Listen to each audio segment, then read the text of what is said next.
மாண்புமிகு பேரவைத் தலைவர்களே, ஆதாரம் கேட்கிறாங்க. இது எல்லோருக்கும் தெரிஞ்சதுதான்.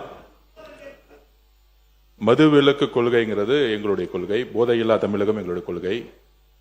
ஆட்சிக்கு வந்த பின்போ, ஆட்சிக்கு வருவதற்கு முன்போ, இங்க இருக்கக்கூடிய சட்டமன்ற உறுப்பினர்களும் சரி, இங்க இருக்கக்கூடிய அமைச்சர்களும் சரி, எந்த தொழில்களிலும் நாங்கள் ஈடுபட்டது கிடையாது. முக்கியமாக மதுவில். ஆட்சிக்கு வந்த பிறகு திமுகவுடைய ட்ரெஷரர் சாராய ஆலையை நடத்துகிறாரா இல்லையா? ஒரு கேள்வி.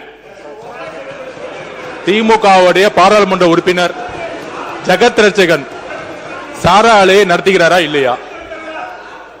அப்ப சாராய ஆலையை நடத்தி கொண்டு டாஸ்மாக் நிறுவனம் மூலம் ஆர்டர் வந்து யார் வாங்கினது? அப்ப இது பேர் தான் கான்ஃபிளிக்ட் ஆஃப் இன்ட்ரெஸ்ட். அரசே, திமுகவே அரசு, திமுக இருக்கக்கூடிய பாராளுமன்ற உறுப்பினர்கள் சாராய ஃபேக்டரி நடத்துறாங்க. திமுகவுடைய பொருளாளர் சாராய ஃபேக்டரி நடத்துறாங்க. திமுகவுடைய ஐடி மினிஸ்டர் இருக்கிறவர் சாராய மினிஸ்டர் நடத்துறாங்க. இதுக்கு மேல என்ன ஆதாரம் வேணும்? பேசுங்க. ஒரே ஒரு நிமிஷம். மாண்புமிகு உறுப்பினர் லாட்டரிங்கிறாங்க. திரு உதயநிதி அவர்கள் சொல்லணும், ஏன் 900 கோடி ரூபாய் லாட்டரி நிறுவனம் வாங்கினாங்க திமுக? பதில் சொல்லட்டும். பதில் சொல்லுங்க. தைரியம் இருந்தா லாட்டரி நிறுவனம் 900 கோடி ரூபாய் திரு மு.க. ஸ்டாலின் அவர்கள் ஏன் வாங்கினார்கள்? தைரியம் இருந்தா சொல்லுங்க. அப்ப சொல்லுங்க. நான் எந்த தொழிலையும் இல்ல, எந்த நிறுவனம் நடத்தல. தைரியம் இருந்தா ஏன் நடத்துறாங்கன்னு சொல்லுங்க. அதுக்கப்புறம் பதில் சொல்லலாம். மாண்புமிகு எதிர்க்கட்சி தலைவர். மாண்புமிகு பேரவைத் தலைவர் அவர்களே,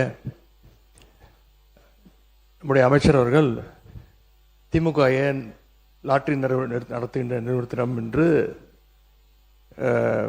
ஃபண்ட் வாங்கினாங்க அப்படின்னு கேட்குறாரு.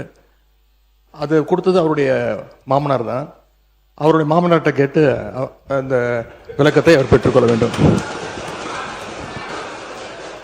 அது அவரும் உங்க அப்பாவுக்கு மட்டும்தான் தெரியும். உங்க அப்பா கிட்ட தான் கேட்கணும்.